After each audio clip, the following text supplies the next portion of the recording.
arrived this morning. Praise the Lord because she still have the strength to worship our living God. Yun naman ang ating pong purpose today is to worship the living God. So before we fly for tomorrow sa aming complications, Pastor Irene allow me to preach this message. In fact, for the past week po, I've been struggling. Pinakita ko kay Pastor that a lot of messages that comes in my head, hindi ko po ma-finalize. I cannot finalize. I don't know why. In fact, the first, supposed to be the message for today is the continuation of the message of Elder Manny. But somehow, God is touching me for the other message. At the same time, nagkaroon po kami ng problema because we have still one slot which is sa ating pong Friday service na sabi ko kay Pastora, mag-record na lang po tayo. Recorded yung message po. So naglalagay po siya ng record kahapon. Unfortunately, bakit kami mag-ama, na-aakit kong anak. Nadidisturb po siya paulit-ulit po. Until in the afternoon, sabi ko sa kanya, gusto mo mama, let us ship. Ako na lang ang mag-message ng recorded, ikaw na lang for tomorrow. Kasi mas sanay siya ata pagka yung gandang audience. Sabi, sige dad, okay na. So nagkasundo kami. For me, ang mentality ko is, hindi lang mag-message sa Friday. But here comes the evening, then I approach her, Dad, ikaw na lang mag-message. Ano talaga, gusto mo talaga.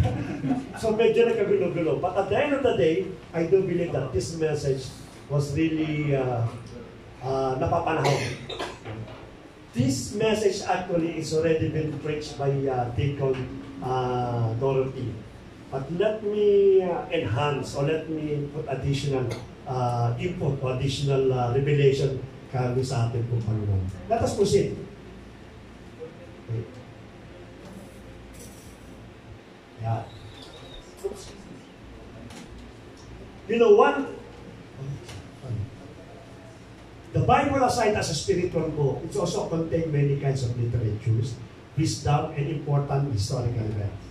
You know, one of the most important book that was invented, that was created, it is the Bible. Napakarami po nga naman. If you want an adventure, may adventure po dyan.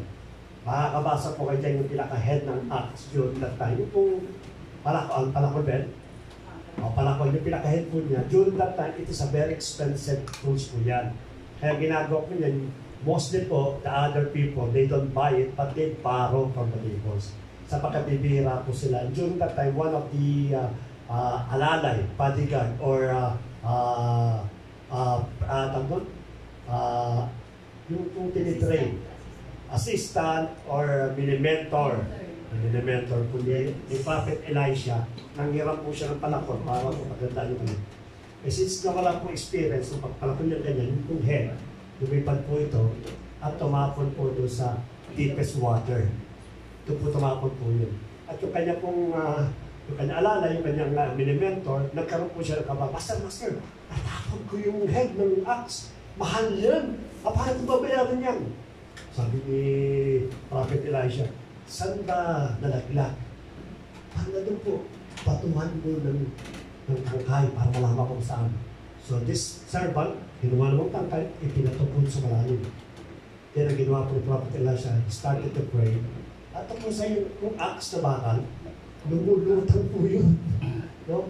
And the Bible even not declare kung paano na nakawa ulit kasi nasa gitna eh. Maaaring lumalang, wala kayo nung lumulutang na nakita na axe na malayo ako. Siya mismo lumangoy.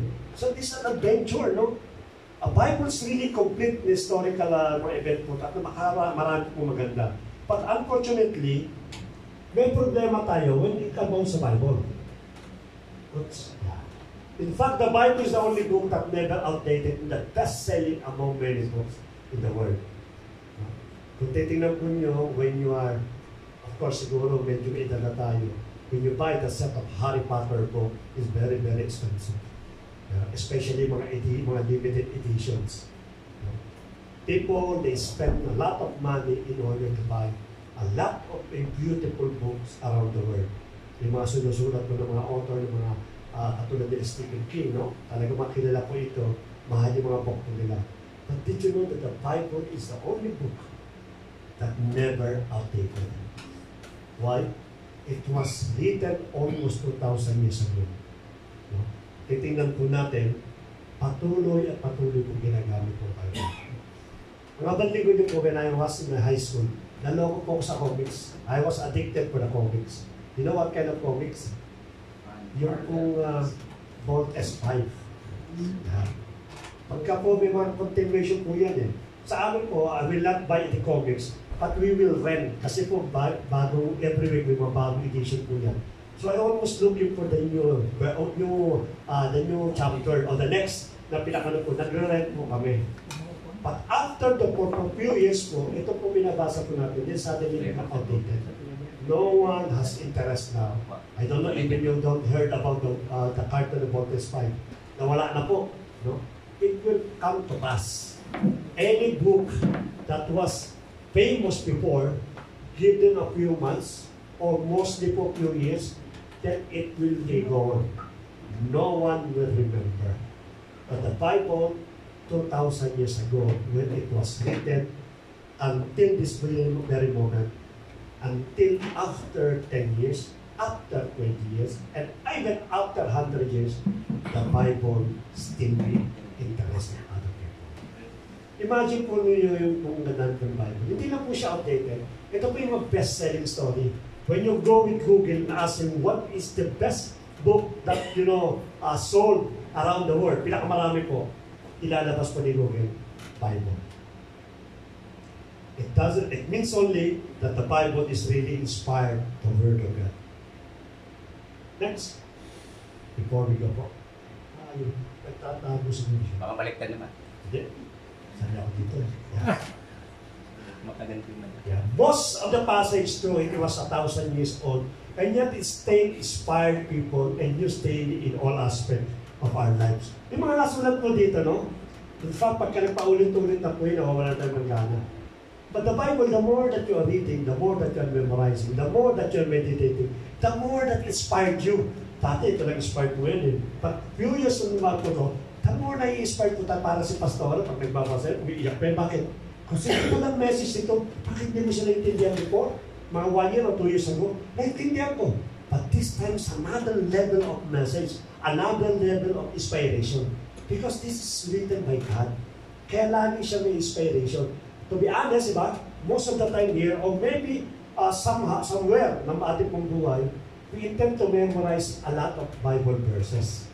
Nagme-memorize tayo. Kapag po nakakilala po kayo, started reading and memorizing some verses. But unfortunately, medyo pag nagkakaroon ka nila, nawawala po yun. Pero hindi po dapat discussion. We continually remembering and memorizing the Word of God. And the most important is to meditate it. Many passages were famous and used in our memory verse. Not only the memory verse. When you go to the those things na sinahan po sa karamihan po dyan, puro Bible verses po yan.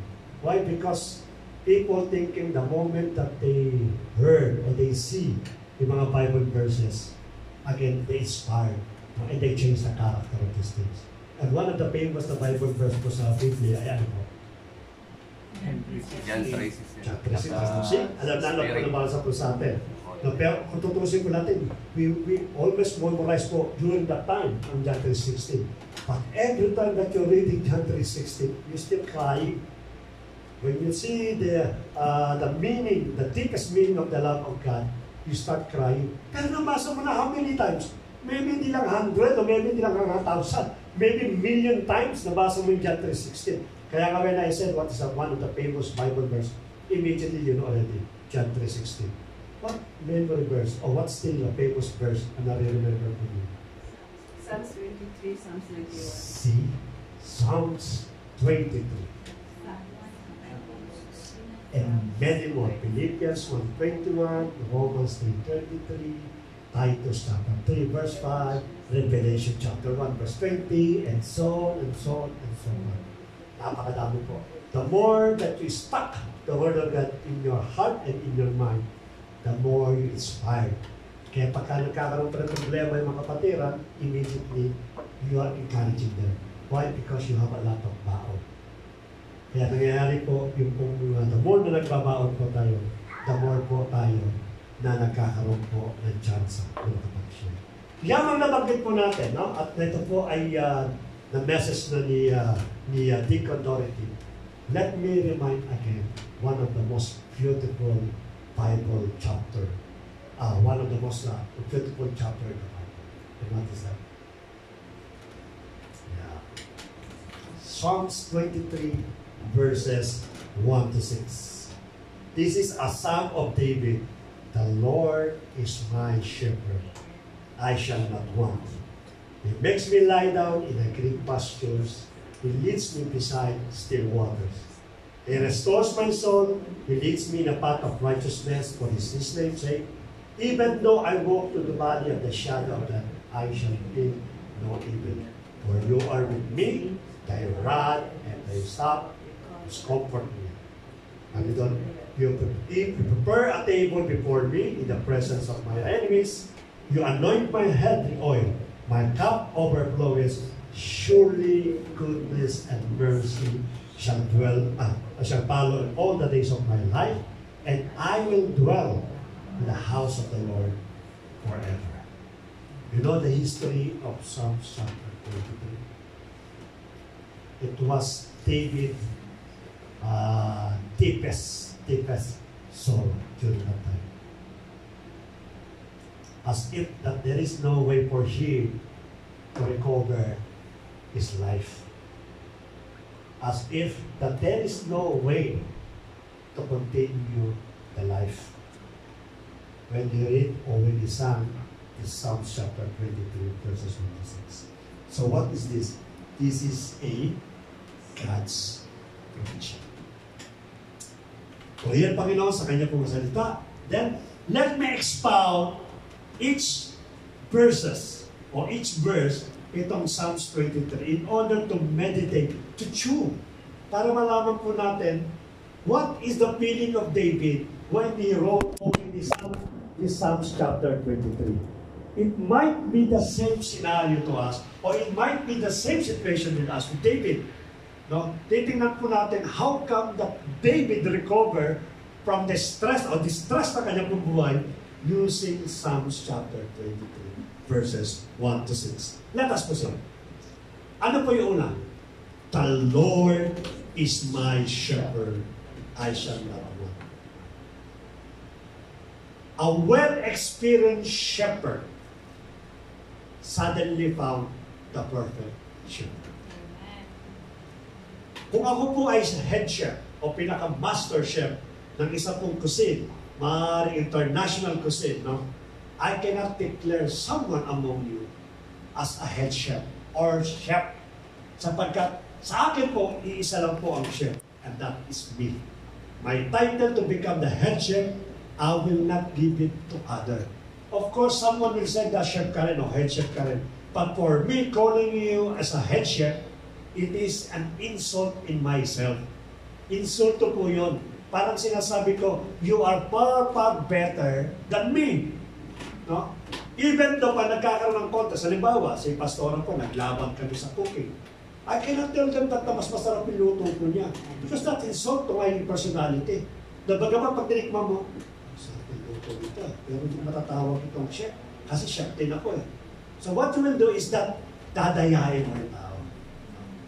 No? Your quality of your food is not good. It is not. It is less than the quality of the way I cook. Kasi ganun po talaga yan. Yan ang mga chef. Engineer ka man, may magaling na mas engineer sa'yo, bagong engineer sa'yo, hindi ba tawagin yung pinaka-head engineer po ninyo? Why? Kasi yan ang title mo. You will not give that title to that person para lang insultuin mo sarili mo. But look at David. David, it is a well and famous, experienced shepherd. But suddenly said, the Lord is my shepherd. Ano pong ibig sabihin po ni David when he mentioned that the Lord is my shepherd? A well-experienced shepherd suddenly found the perfect shepherd and declared, or far more than him. You are, I cannot compare myself to you. You are my shepherd. Look at how David suddenly, he humbled himself in the presence of God. You know, humility and humbleness is sometimes difficult to find in any person. Mas rather na pinanaga nila kanila pong pride. And this is the reason why many people, they don't want to accept mistake and they don't want to say sorry. May isang kanta nga, yung isang kanta doon, ni Michael Bolton. Yeah, sabi niya, sorry, it seems the hardest way, hardest word to say. Bakit po? Kasi because of the pride. May pride ang tao, you cannot say these things. You cannot humble himself. But David, look at David. Immediately, he surrendered yung title po niya sa atin pong Panginoon. As shepherd, David's declaration was so powerful. How important God as his shepherd. Yung po kanyang declaration, it is very powerful po yan. It means that you are surrendering. That's why when we were rising, meditating Psalms 23, declaring, the Lord is my shepherd, it does not merely say the Lord is my shepherd. When you say that the Lord is my shepherd, means you are completely giving yourself to our God. You are trusting your life to God. Anything that you will decide, Lord, what is your decision? Because you are my shepherd. Let us remember what is the relationship between the sheep and the shepherd. The sheep, no, ang pinakano po niyan is weakness. Kung pag-aaralan po natin, the sheep cannot decide by his own. Kaya nga ang sheep po, madaling maligaw. Madali po siya mawala. Bakit po? Kasi po, wala siyang kakayanan na mag-decide sa sarili po niya. Kaya saan po yung shepherd, andun lahat yung pinaka-flocks. Yung lahat ng sheep andun po. They continually follow. Every time that the shepherd speak, no, they heard the voice. Because yung pinakapalatandaan nila, pupunta ng left, punta tayo ng left. No? Pag sumunod yung isa, lahat ng sa likod po niya, they will continually follow until to the last one. Ngayon, kung meron pong salbahe at kung umalis, pagliko lang po ng konting yan, now that sheep cannot return kung saan nila pong plans. Yan ang ugali po ng isang sheep. And we are like sheep. David also is a sheep. Ang ating pong shepherd ang ating pong Panginoon. We always listen to Him. We always listen to who? The Lord Jesus Christ. Kaya every time that you are doing something, you are deciding something, you better or you always ask your shepherd. Many people get lost because they decide by their own. Here comes the invitation, the application, go to Canada. Oy, Canada.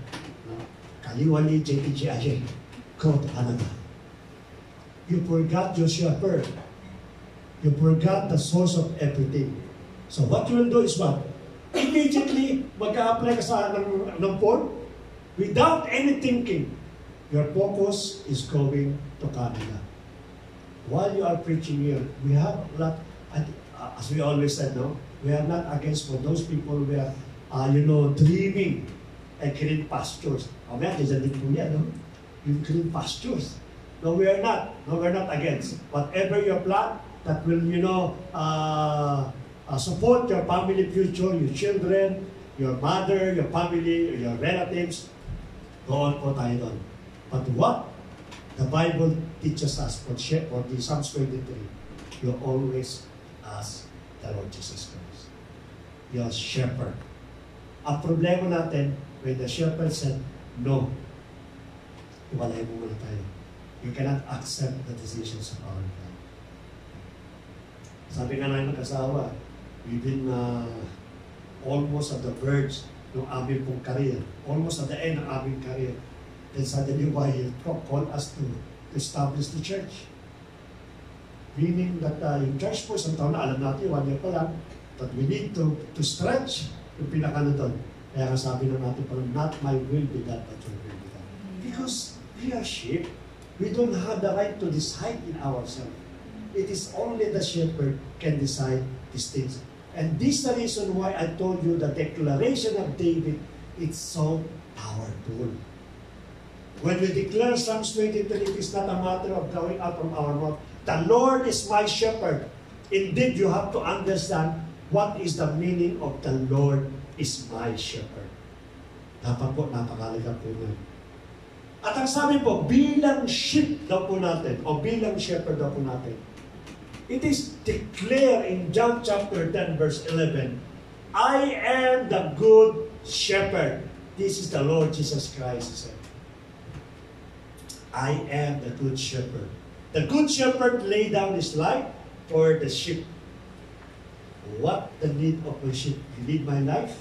I am willing to give my life.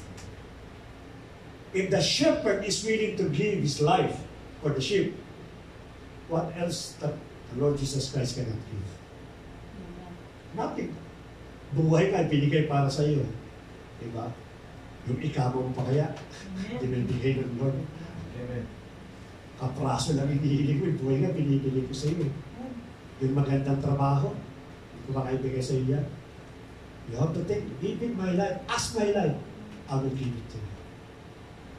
Ay kahihingi ka, kapraso lang eh.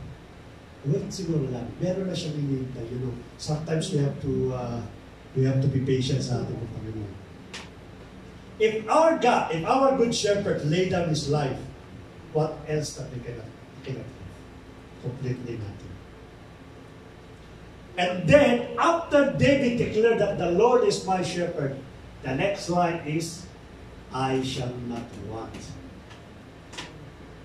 Hindi ako magkukulang. For me, my wholeness, my completeness of life, it is not material things. For me, the completeness of life, it is not heavy and luxury car. For me, in order to experience the joy, it is not to have a family. But for me, in order to satisfy my life, what I live, it's only you. And during that time, David, he has a father, si Jesse. May mga kapatid po siya. May mga pangangailangan pa. They tend the flocks, the sheep, because alam ni David kung ano pangangailangan tatay niya. But after the David declared that the Lord is the shepherd, I shall not want. Ano man ang isugo ko sa akin, oops, I shall not want. As long as that will not insult or disobey yung utos po ng ating Panginoon. Napakaganda po. We are all OFW. At sa mga nanonood sa amin, of course, maybe you have some work. Maybe you have business. Business, your work is very important. But it is not your wholeness. Sabi nga ni Miss, naalala ko, suddenly wala na ito po naalala ko. Sabi niya doon sa letter niya, nalimutan ko ito you are not part of my life. Sabi niya sa pinakasulat niya. But you are, ano yan? My life. You are my life. Sabi niya, you are not part of my life, but you are with me. You are my life. You are my life. Yung pinakano po doon. Imagine, ang ating Panginoon sa Kristo is not a part of our life. He is the one that making us complete. Sabi nga namin kagabi sa ating prayer meeting, during the prayer meeting, the reason why you feel sad, because you put your love doon sa bagay na mawawala sa iyo. At nga, if you lost your family, you become sad. You become lonely. When you lost your friend, suddenly nawalan ka ng pag-asa buhay mo. If you lost your job, lalo ka nawalan ng pag-asa lalo, di ba? Why? Because you're putting everything for those temporal things. Kaya ngayon, pag nawawala sa iyo, you feel sad, you feel sorry. And sometimes, mapalad na lang po if someone can recover. Paano po kung hindi naka-recover po yung tao na wala? I lost my job. It means that I cannot feed my family, I cannot support my family sa Philippines or sa someone na yan. Therefore, I feel useless. So kung hindi maka-recover po yan, what will happen to them? Mauwi po sa depression. Then after depression, alam po na bawat sa because why? Because you're putting in the wrong things of person. Kasi nawawala eh. Everything in this earth, nawawala po yan. Kahit yung asawa po natin, mawawala po yan. May mamamatay po kasi. Kung hindi mamamatay, na early nag-divorce kayo, nalaman nyo, we are not compatible. Let us go separate way, divorce tayo. No? Dahil mahal mo yung asawa mo, nasaktan ka. Because why? You're putting your love for someone that will be missing later on. But if you put your love sa ating Panginoong Kristo, do you think the Lord will leave you? No. No way. Mawawala ka sa akin, iiwan mo ako, but I will never leave you and I will always love you. Amen. If that will be the case, then ano pa mag-uwala sa atin?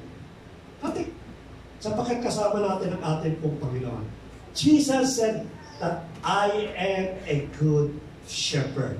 I even laid down my life for you. So maliwanag po yan. We don't need anything except only the Lord Jesus Christ. The first verse is not describing our life. The Lord is my shepherd, I shall not want. But it is describing our life with God as it should be. Ganun po dapat yung ating po mentality. The next one is, mahina tayo matutulad.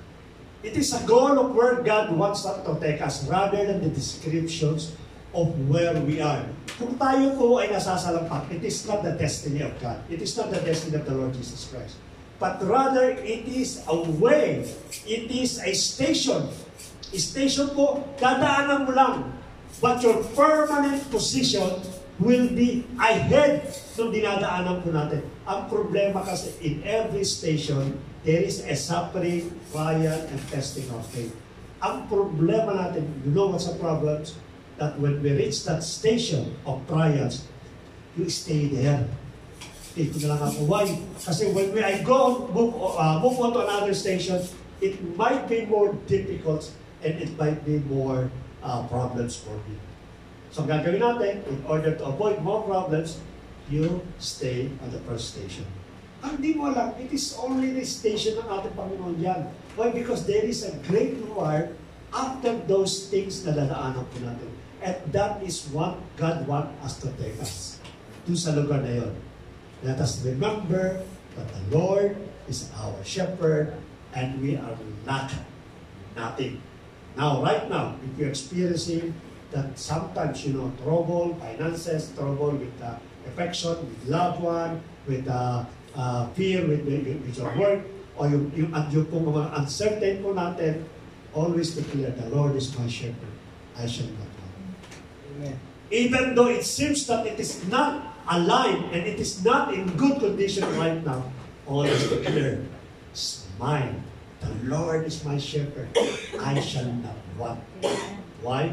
Because the Lord made me a completeness of our life. Yun po yung una po niya dineclare. Then the next one, ang dineclare naman po ni David is what?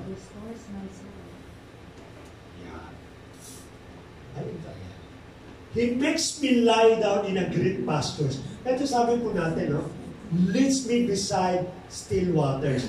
Pag sinabi natin green pasture, normally it is a quotation for a place wherein you're getting a lot of money or getting wealth. Pag sinabi nga sa Canada, kamusta na si parang ganyan? Sa Canada, green pasture yun. Kasi bakit? It symbolizes about riches. It symbolizes about wealth and health. Ang pinakaano po natin. So ang ating Panginoon, He makes me lie down in green pastures. You are not only standing in a green pastures, but you are lying on a green pastures. It means, hindi ka na nagtotor, hindi ka naghihirap, but you are resting for God's place for you. Amen. So, Pastor, kung ganun pala, bakit lagi kami tumulag sa finances?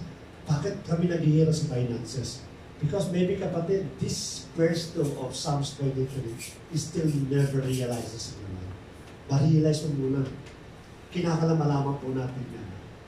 He leaves me beside still waters. Mamaya po bibigyan po natin. Ano po yung still waters? Unang-una, green pastures symbolizes nourishment, where still waters represent tranquility. Yeah. Bakit po still waters? When you go to the Israel from during the time, and even right now, maghanap po kayo ng isa pong a farm na may mga sheep. Normally po, nagpa-farm po sila because of the green pastures. Yung madamo. Kasi yung pinakaparang talagang place for the sheep eh. And they're looking for the still waters. Yung batis na still. Sapagkat ang tupa po sa cell, hirap po siyang bilog pagka yung tubig po rough. May tendency habang umiinom siya because nalulula, may tendency na mahilo po ito at malaglag sa tubig. At malunod po at mawala na.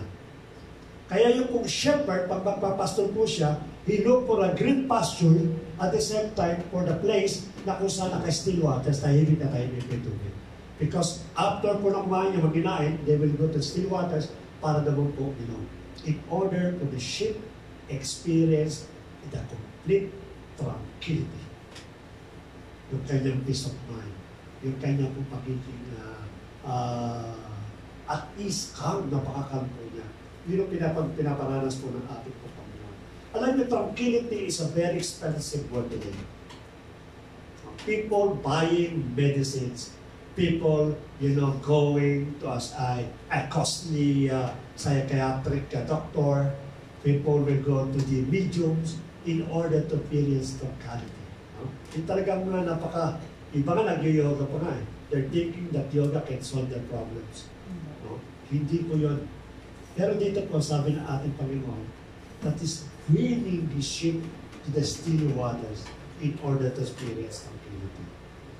You know what's the meaning of depressions? Kasi yung kalaban ng tranquility. Yeah. People define depressions as a constant feeling of sadness and loss of interest, which stops you doing for your normal activities. Ito yung depression. When you see people that stop activities, nakatulala na lang, or kaya malalim yung iniisip sa atin yung biyak mo, ito tawag na depressed po ito. Why? Because he has a lot of problem, because he's suffering maybe for the loss, maybe he lost something, or maybe he lost someone, kaya po nakakaroon po siya ng depression.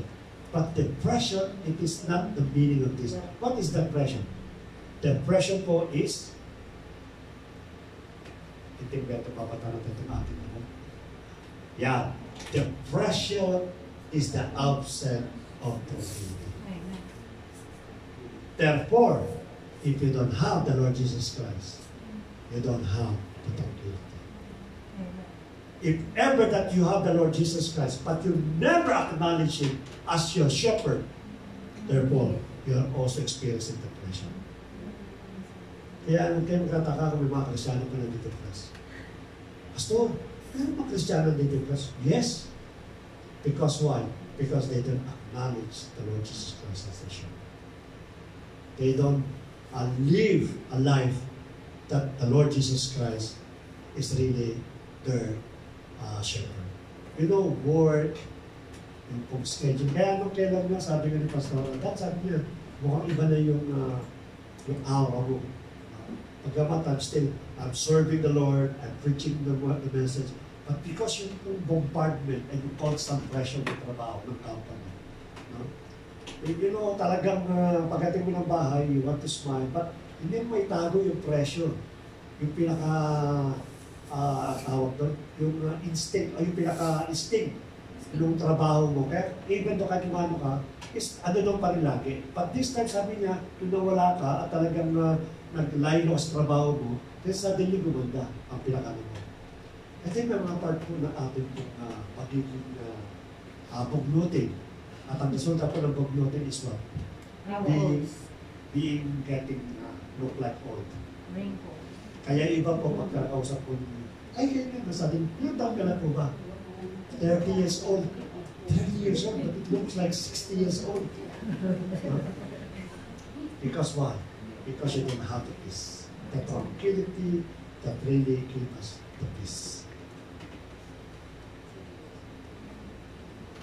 He calls us to trust Him and allow us to experience a peace that surpasses all understanding. Lagi po yan, Sister Dorothy, Pastora, every time they see each other, Shalom, Shalom, Shalom. The meaning is peace. Bakit po? Sapagkat yung kapayapaan talaga nakapagbibigay po ng tranquility sa bawat tao. Without acknowledging the Lord Jesus Christ, yung Shalom po, hindi niyo po mararanasan po yan. John 14 verse 17 said, Peace I live with you. My peace I give it to you. Not as the world gives do I give to you. Let not your hearts be troubled, neither let them be afraid. So it is only the Lord Jesus Christ can give us the long-lasting peace. Hindi po yung kapartner po ninyo. Parang nanliligaw ka, no? Tuwag-tuwa ka, pag nakikita mo nililigawan po natin. May kapayapaan ako, kinikinig pa tayo. Hindi po yan. That is only temporary emotion for feeling. But if you want the peace that lasting until the end of your life, and that is only the Lord Jesus Christ. Ang sabi ng ating Panginoon, He leave the peace to every one of us. Meaning the peace is available to every one of us. But sometimes, yung peace ng kapayapaan, yung kapayapaan, the peace that the Lord given to us, ayaw natin pick upin. Why? Because the moment that you pick up that peace that coming from the Lord Jesus Christ, it is now against the way He explained peace in His word. Kasi pag may kapayapaan ka na, therefore wala ka ng social media. Social media, medyo limited na yan. Kaya ayaw mo siyang pick upin. Why? Because mawawala mo social media. Ngayon po, ano pong pinakakapayapaan ngayon? O peace, yung likes, yung pinakan po na ano.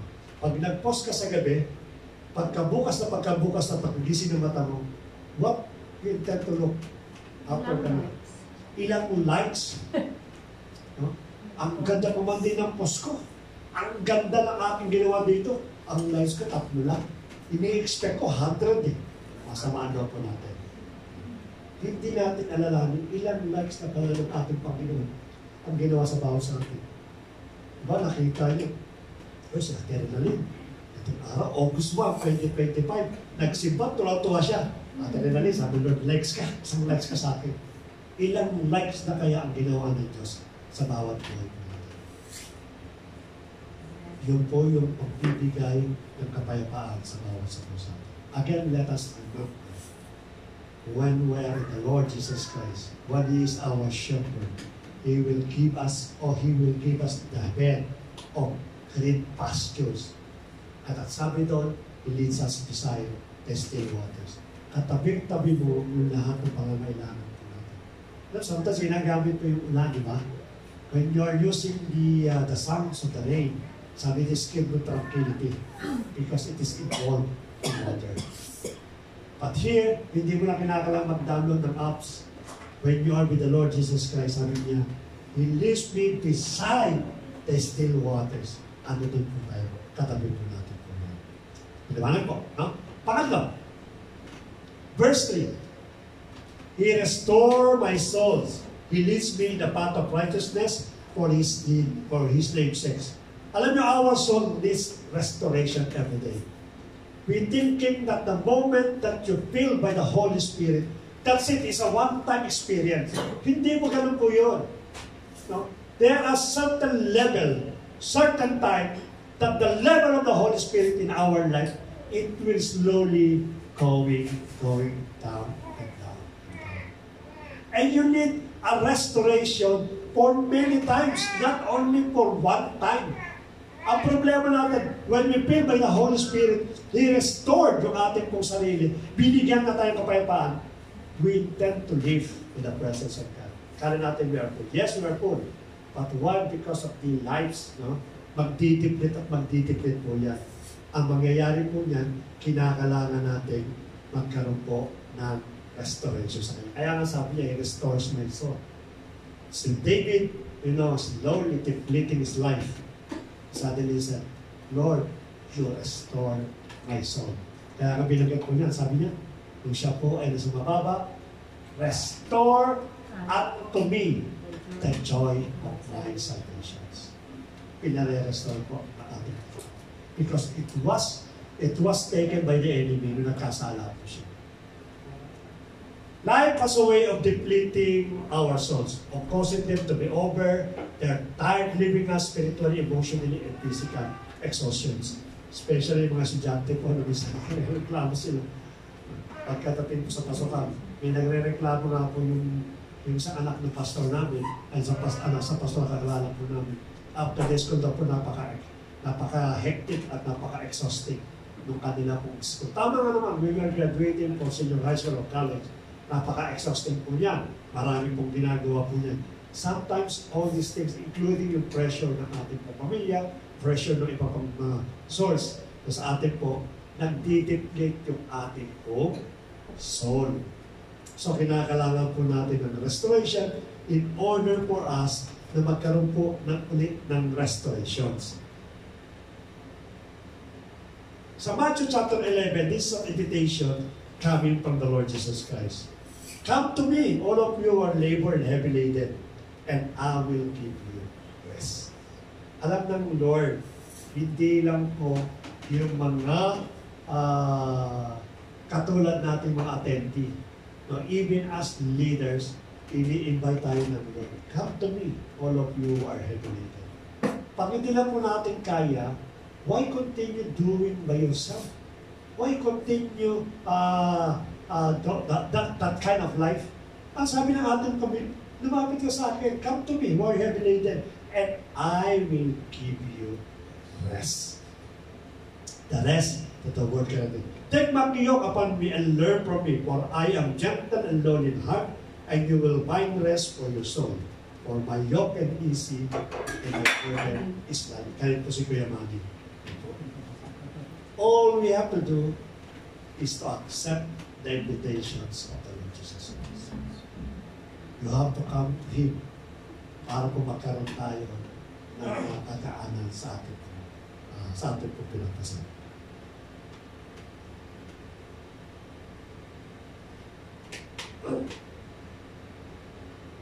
But not rest without purpose. It is completely resting without purpose. Jesus' invitation is not simply to give us rest. Hindi lang po simple rest po yan, no? But what, He leads me in the path of righteousness. Yung sumunod po, He leads me to the path of His righteousness sake. Maliwanag po yan. We are giving rest, but at the same time, we are giving purpose. There are path na akala natin ay tama. Na akala natin ay nakapagbibigay po ng rest. But let us remember na yung rest na binibigay po ng ating Panginoon that leads to the path of righteousness. Huwag naman tayo magpahinga na, magpahinga na, sabi ni Pastor. So, huwag din mo na pa atin ng Friday, dalawang Friday. Kasi pahinga, pinakanto para ma-regain yung ating strength. Nang sabi doon, He leads me in the path of righteousness. Kaya maliwanag po dito, follow Jesus. Don't trust your path. Don't trust your instinct. Don't trust your family or friends. And even don't trust me. Trust Jesus alone. Amen. At bibigyan niya po tayo ng ating pulas. Napakaganda po magtiwala tayo sa ating Panginoon. And don't say it na, huwag ka magtiwala sa magulang mo. What I mean, you're complete dependent. It is not only your parents, it is not only your loved one, it is not only your friends, it is not only the church leader, but mostly po, yung trust natin, it should be belong to the Lord Jesus Christ. Alone ang ating pong trust. The next one.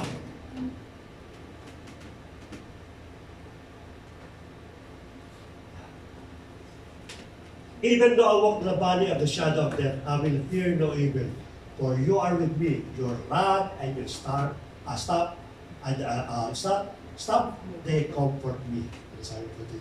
But when we do follow Jesus as faithfully in the right path, sometimes nakakaranas pa rin tayo ng troubles. Let us admit it, no? Yung mga faithfully and sincerely follow the Lord Jesus Christ. Sometimes trouble comes. Sapagkat may purpose po yan. And this is the reason why yung pong shadow of the valley of death, may meaning po yan. Tingnan po natin ang meaning po ng shadow of death. The valley of the shadow of death symbolizes trials and tribulation. However, God's assurance removes our fear. He walks with us, protecting and comforting us. Sa Deuteronomy chapter 1, verse 30, the Lord your God will go before you, will Himself fight for you, just as He did for you in Egypt before your eyes. So maliwanag po, even Paul said that for me to live is Christ and die is gain. While I am living here, it is my benefit, it is the church's benefit, but when I left in this earth, it is my gain. Kaya po, both ways po, wala po tayong tayo. Kaya even though you walk in the shadow of the valley of death, a lot of trials that will come to you, be joyful. Always smile. Pastor, mahirap po yata po yan. Hindi po mahirap po yan. Bakit ko po sinabing hindi mahirap? If these people, they did before, yung mga nauna po sa atin, mananaw lang we can do it also.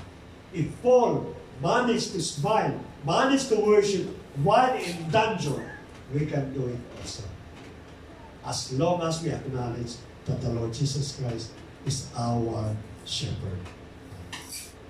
In 1 John chapter 3, verse 16, Jesus Christ laid down His life for us. Now, it is not only trusting during the times of trouble, but ang sabi po rito, the rod and your staff, they comfort me. You know na, it was already been preached by Sister Dorothy during that time. Yung rod and staff, pinakita niya yung sample. Madalas ito po yung pinaka-tools ng shepherd. Dalawang purpose po yan. When there is an enemy, there is a danger, ginagamit po yung rod na pamalo. Yung rod pinaka-tools. Yun naman pong kanyang staff na may hook yung ganyan, yun naman po ay pinasusumpit po niya sa mga nawawalang shepherd. O yung rod sometimes pinapapalo po doon sa mga sheep. Pagka especially when the shepherd saw that one sheep or maybe a lot of sheep is going to astray, maliligaw po yan. Pinapalo po yung muna po dyan para lumiko po siya. So meaning that God is discipline His people. Tumanggap tayo dapat ng discipline. Let us always admit discipline. When it is a biblical discipline, meaning that we have to accept it in love. Pagka problema kasi minsan, masyado tayong, alam mo na, napaka-sensitive. No, konting sinabihan ka lang, ay nawawala na po sa church. Nagtatampo na po ka agad. Kaya ang pastor ngayon, nagiging parang TV, parang kasi pag sabi, pastor, pag sabihin mo sa ganun, hayaan mo na lang, mawawala kasi siya. Sayang isang attendance. No? Eh, minsan, alam na natin, no? Minsan, ito po yung katotohanan, reality. Sometimes, sinisili po yan. Diba, si Payman na sinabi, pastor, pag nawala yan, alaki ng times yan. Kaya sabi niya, huwag mo salingin yan. Tama ka, Payman, huwag natin salingin. Pabayaan na lang natin po siya. Kasi takot ka mawala ng tights, takot ka mawala ng attendance, takot kang kumonte attendance, kung maaaring marami kaibigan, tatangayin niya. Kaya nangyari, hindi po natin masita. No. In this church, will not happen these things. If you are wrong, definitely, if not me or my wife, someone here will correct it. Kasi ganun na nagmamahalan. Ganun talaga nangangalaga. Sabi nga nila, without correcting your mistake, it is not called love. It is a pagbobola. It is only a feeling or emotion surface lang po yan. Ang tao pong nagmamahal, kino-correct po tayo. Kaya minsan pag kami mali, nakikita po natin. Kaya alam niyo po, I just mentioned the name, no? Kasi sumasagi po sa isip ko lagi, no? At for the glory of God. Pero tayo sa kapatiran dito sa Kuya Lim, wala siyang takot manita pag mali. Kasi mali. Diba? Minsan nga naisip ko sa Kuya Manny kasi hindi siya tayo. Pastor, tumigil-tigil ka, baka tamaan ka sa akin. Hindi naman po yan. Ang sinasabi nila po, mali yung ginagawa mo. Let us correct each other. Kasi po yun po talaga meaning po ng pag-ibig. Ang ating Panginoon po, correct na tayo eh. Ay sabi niya, I discipline whom I love.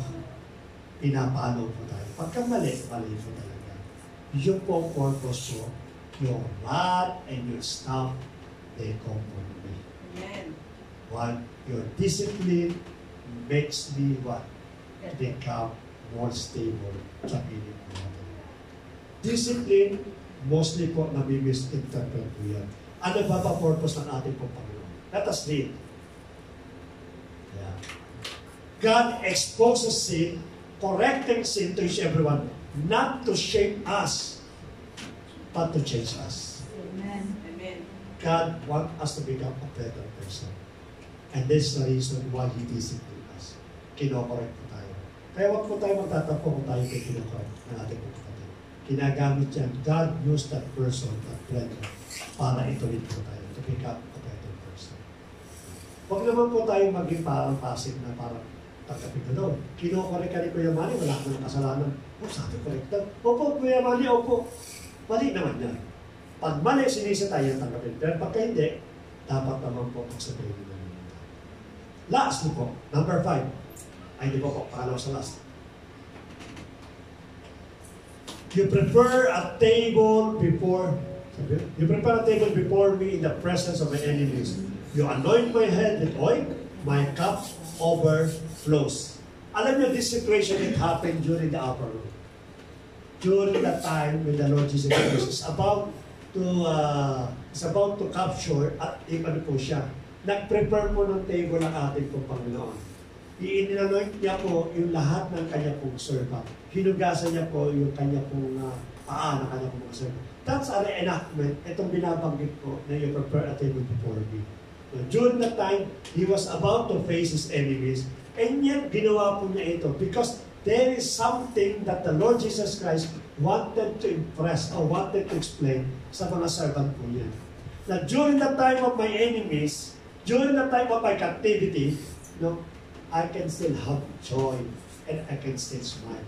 Napakakal ng ating Panginoon. Ang sabi nga po ng ating pong Lord, di ba? Do you think I cannot call the legions, angels, to help me, to rescue me sa mga kalaban ko nito? But sabi niya, no. I will not do that.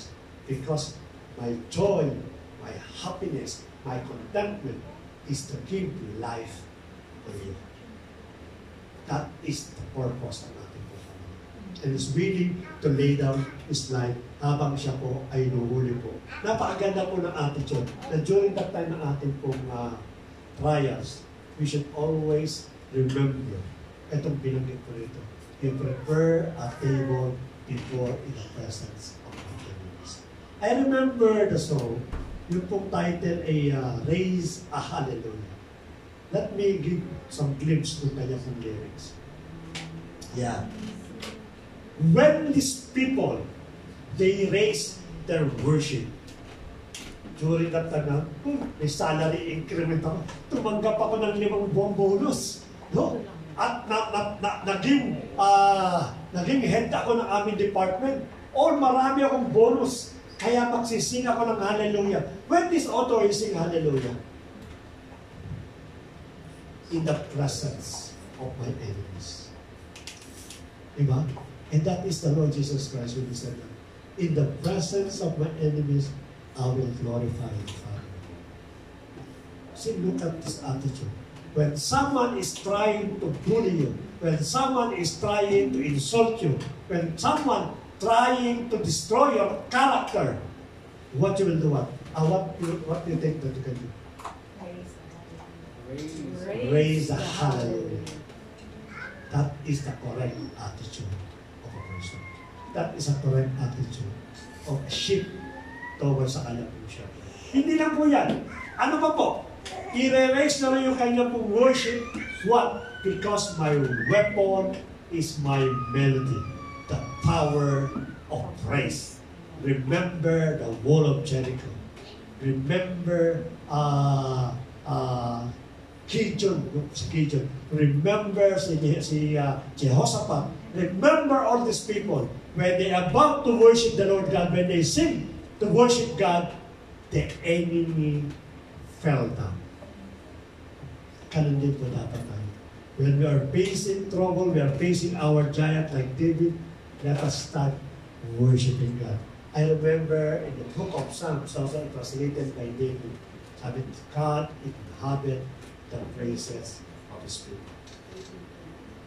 And the moment that the Lord smiled, meaning that ano man ang ibig problema po, napakading God can conquer that one. At ang sabi pa rito, what? I'm gonna sing in the middle of the storm. Nangangahulugan po, you are in the middle of the storm. I remember sa Pilipinas, recently lang po, napakadami pong ulan. Na-flooded in many cities, even I think in buong Luzon, that they experienced flooded. But here, during the storm, people crying, people blaming, itong gobyernong ito, walang kwenta ito, blah blah, because hindi na ako yung pinakano, yung aming mayor, yung aming governor, kung sino-sino pinagtuturo, kulang na lang kay turo nila si Jose Rizal na wala naman kinalaman. At ang sabi dito, during the storm, I'm gonna sing. I remember from, nung change sila, when they start singing, they start hymn, and things happen miraculously. Sila po yung nakatakas. I remember also the servant of Prophet Elisha. When they about to die, because yung kanila pong camp nasa baba, nasa taas yung kanang kaway, they encamp, no? They circle the enemy of Prophet Elisha and circle ang kanila pong lugar. The purpose is to kill Prophet Elisha because he's the one that giving the victory sa bansang Israel. So when the servant wake up in the morning and when about to go out to, maybe to fill the surroundings, he immediately a multitude of soldiers around them. Immediately he ran to Prophet Elisha. Sabi niya, Master, we are about to die. Si Prophet Elisha siguro papahinga. Why? You go out and you'll see that we are about to die. Then Prophet Elisha went outside, then he saw his mountain. No? Immediately went back inside and said to this servant, you raise your hallelujah. If you are about to die, and then someone told you, you raise your hallelujah, you will think that this guy is really insane. Wala po siya. Sabi niya, bakit ako mag-raise ng hallelujah, mamamatay na tayo? Ano bang nakita mo? Yung ang multitude of our enemies, ay mali pala nakita mo. Di ka, sumama ko sa labas, ipakikita ko sa iyo ano nakita ko. Then we went outside, again, Prophet Elisha, the same enemy that I saw it, buksan mo kasi ang mata mo. You open your eyes and you will see great things. Then, this minister, itong alalay, suddenly opened the spirit to alalay. At the back of the enemy, there are multitude of the mighty angels ready to strike down the enemy. Inihintay lang nila si Prophet Elisha. Struck down lahat po yung mga. See, look at this. Even in the times of trouble, ang sabi po dito, even in the presence of my enemy, you anoint my head with oil, my cup overflows. Sapagkat ang ating pong Panginoon is the good shepherd po na magbibigay ng tagumpay sa bawat sa.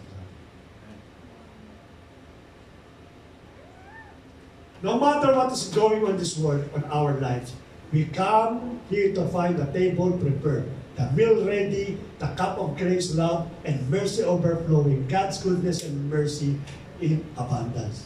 And that will come to the conclusion ng message nito. What is the conclusion of this message? In verse 6, it's very clear. Surely goodness and mercy shall follow me all the days of my life, and I will dwell in the house of the Lord forever. That is the conclusion of verse 1 after verse 5. Suddenly David realized, I have nothing to ask, because surely goodness and mercy shall follow me all the days of my life. You know what is the meaning of this? Nakakala natin it's a very simple thing, a conclusion. But this promise is even stronger than that. It literally says that goodness and mercy pursue us, not to follow, but to pursue us. If you run, the mercy and the goodness of God will also overrun you. Etong meaning po nito, they chase us down, never letting us go, refusing to quit until we are chased back into the arms of God's will.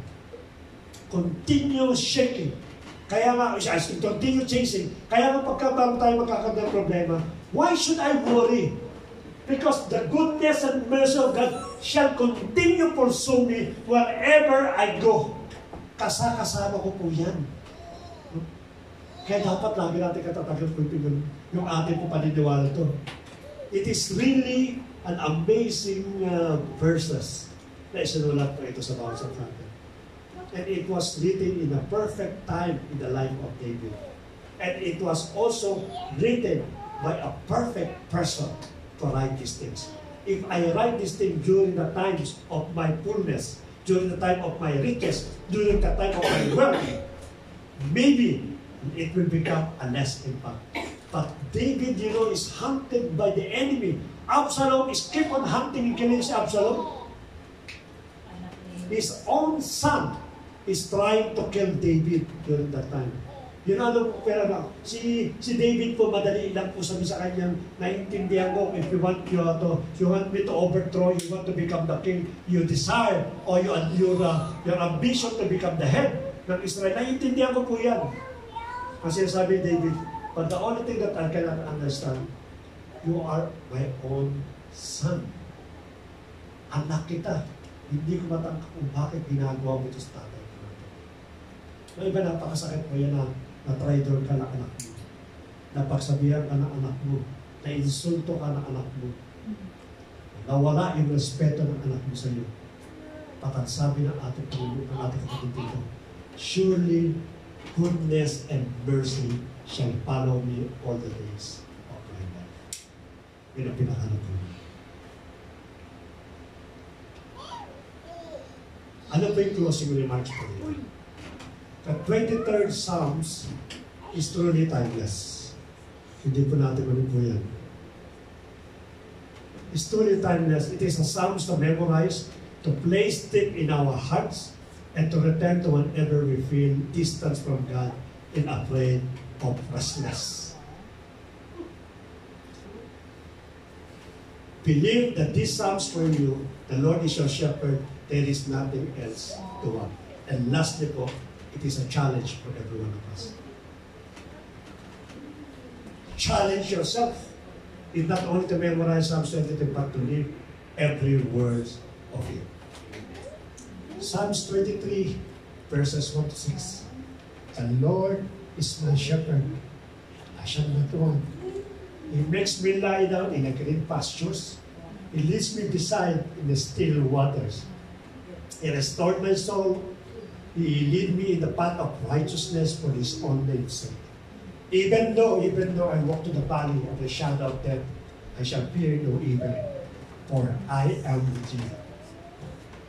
Your rod and your staff, they comfort me. You prepare a table before me in the presence of my enemies. You anoint me with oil on my head, my cup runneth over. Surely, goodness and mercy shall follow all the days of my life. And I will dwell in the house of the Lord forever. It's a challenge to everyone. Let us not only memorize and remember Psalms 22, but let us live according to the message of the Lord Jesus Christ. The Lord Jesus Christ, our good shepherd, means that you will not want anything. Maybe today you are lack a lot of things. Maybe today you need something. But the end, this Psalms 23 will fulfill His word. He will watch His word to fulfill in your life. You will be in need of anything because our greatness is the Lord Jesus Christ. If you have our Lord Jesus Christ, you can smile even at times of trouble. Because why? Because He's the source of our everything. Brothers and sisters, I would like to invite you.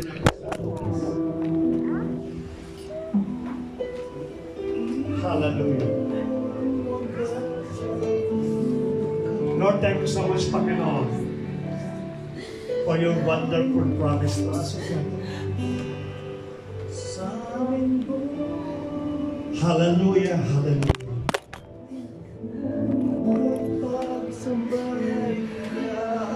Thank you so much for your assurance, Lord God, that your goodness and your mercy shall follow me in all the days of my life. Hallelujah. Thank you so much, Panginoon, for giving me the assurance, O Lord God, that you never leave us nor forsake us. That you continually growing and you continually defining my righteousness. That you are completely defining my destiny, O Lord God. That you are writing my life. You want me to experience the life of the fullest. And that is your plan for us, O Lord. That is your plan for every one of us right now in this place. Lord, remind each and every one of us, O Lord. Remind how goodness, how lovely, how blessed to become your sheep, O Lord. and to declare that you are the only shepherd that is worthy of adoration, that is worthy of our life, that is worthy to put our trust. At the end of our life, we will not be ashamed because you are our defender, O Lord God. Thank you so much, O Lord God. Thank you, Jesus, for bringing back, Panginoon, for your blacks, for bringing up, Panginoon, for a green pastures, O Lord. We believe, O Lord, right now, as we declare Psalms 23, O Lord, that you will give us hope, that you will show us, Panginoon, the path of righteousness, that you will lead us, Father God, and even you prepare a table beside us, O Lord, before us in our presence of our enemies. Salamat, Panginoon, for all those wonderful messages, O Lord, for all those wonderful passages, Father God. Let it be, Panginoon, the life of every person here, O Lord God. Not only, Panginoon, but saying it, Lord, but live it on it, Father God. Thank you, Lord. Salamat, Panginoon. Continue, Father God, to dwell in our heart. Continue to become our master, Lord. To become our director, Lord. That we trust to you even our future, our family, Father God. And we believe, Lord, that you have a great plans, Panginoon, not only for individually, even, Panginoon, for our families, Lord God. We believe that you are working, Father God, as we declare that in my household, in my family, it is only the Lord Jesus Christ is our shepherd that is worthy of our adoration and acknowledgement in our life, Lord God. Salamat, Panginoon. Salamat for the wonderful time. Help us, Panginoon, to always remember the Psalms, O Lord.